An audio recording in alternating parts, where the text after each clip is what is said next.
तो स्वागत है आप सभी लोगों का हमारे चैनल जीरो मांगा एक्सप्लेन में। तो जीनियस मेज के एपिसोड 8 की स्टार्टिंग होती है, जहाँ पे रे उस लड़की को मैजिक यूज करते हुए देख के शॉक हो जाता है। जबकि उन दोनों लड़कों में से एक कहता है कि अभी वो क्या था, दूसरा ब्लू शर्ट वाला लड़का उस सफेद शर्ट वाले कंधे, तो उसके पीछे से कंधे पर हाथ रखते हुए कह होता है कि ऐसा लगता है हमने कुछ इमेजिन कर दिया था, चलो दोबारा से ट्राई करते हैं। और जबकि रे सोच रहा होता है कि नहीं, वो सच में एक मैजिक था।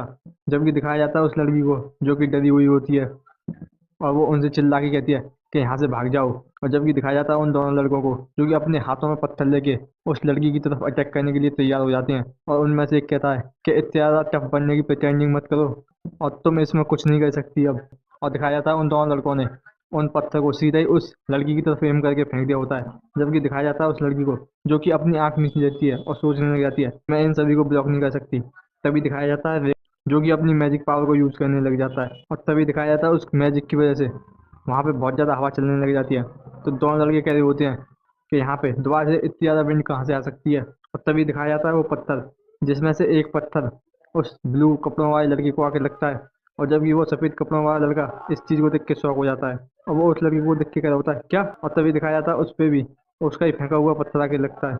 और वे उस लड़की की तरफ देखते हुए कह रहा होता है कि बहुत दिन हो गए तुमसे मिले हुए। जबकि वो लड़की उस चीज़ को देख के शॉक होती है। और जबकि दिखाया जाता है उन दोनों लड़कों को जिनको रे ने एक जगह लाके सेलिन के पास डाल दिया होता है। जबकि दिखाया जाता है उस लड़की को जो कि रे के पास आके और वो नीचे आके रे को थैंक यू कर रही होती है। जबकि रे उससे कहता है कि इसे करने की कोई ज़रूरत नहीं है, मगर मुझे तुझसे कुछ चीज़ जाननी है। तो लड़की कहती है क्या मुझसे। तो रे पूछता है हाँ, क्या तुम एक मेज हो। तो लड़की कहती है क्या तुमने भी मैजिक यूज किया था जब, मैंने सही कहा ना। और तभी दिखाया जाता है कि वो दोनों एक दूसरे को घूर रही होती हैं। जबकि वो लड़की खांसते हुए कहती है कैसा रहेगा अगर हम अंदर चल के बात करें। और दिखाया जाता है कि वो दोनों ही अंदर आ जाते हैं, और वो लड़की गेट लगाते हुए कह रही होती है कि मेरा नाम वेरोनिका है। जबकि वे अपना नाम बताता है। तो लड़की कहती है वे, अच्छा।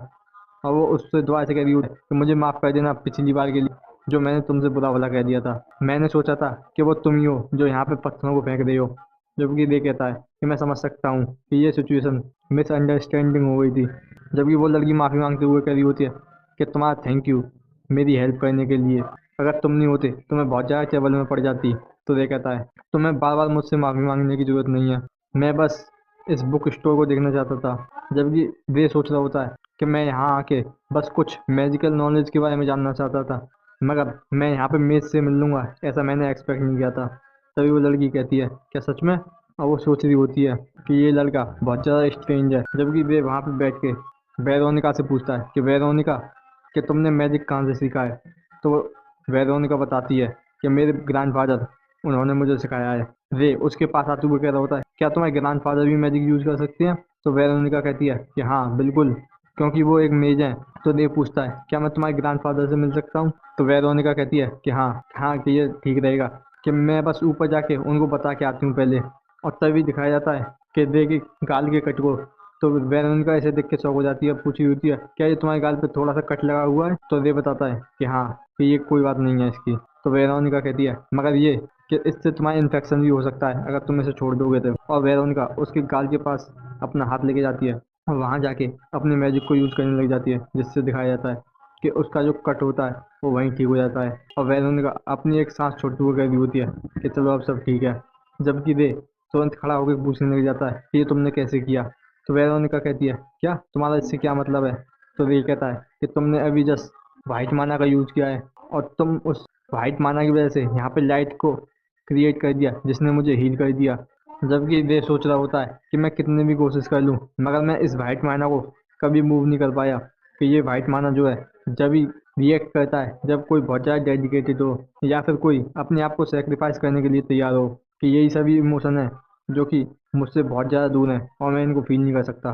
जबकि वेरोनिका सोचते हुए कह रही होती है कि मैंने बस अभी हीलिंग मैजिक को यूज़ किया है, बस इतना ही है, मगर तुम्हारा इससे क्या मतलब है वाइट माना से।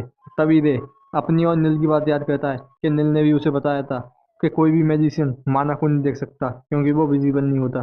तो दे सोच रहा होता है कि यहाँ तक कि कोई मेज भी माना को नहीं देख सकता, मगर मैं देख सकता हूँ। तभी वेरोनिका कहती है कि मुझे नहीं पता है कि तुम्हारा वाइट माना से क्या मतलब है, या फिर तुम्हारा उस या फिर तुम एलिमेंट के रीजनरेशन की बात कर रहे हो। तो देव पूछता है क्या।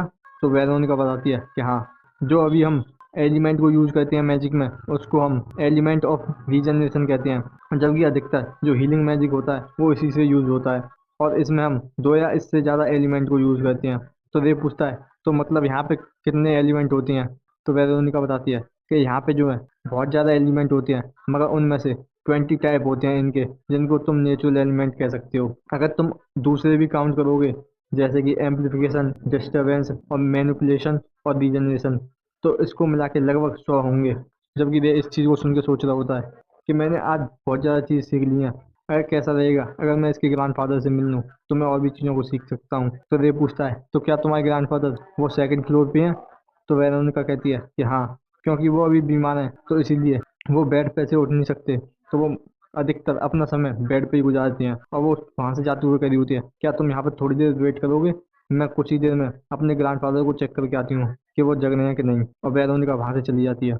जबकि वे वहाँ पे उन सभी बुक्स के नाम पढ़ रहा होता है, और वो सोच रहा होता है कि मैंने सुना था जो बुक्स होती हैं वो बहुत ज़्यादा एक्सपेंसिव होती हैं, और ये मेरे जैसे हाथों से इनको छूना, क्या ये इनकी वैल्यू को कम नहीं कर देगा?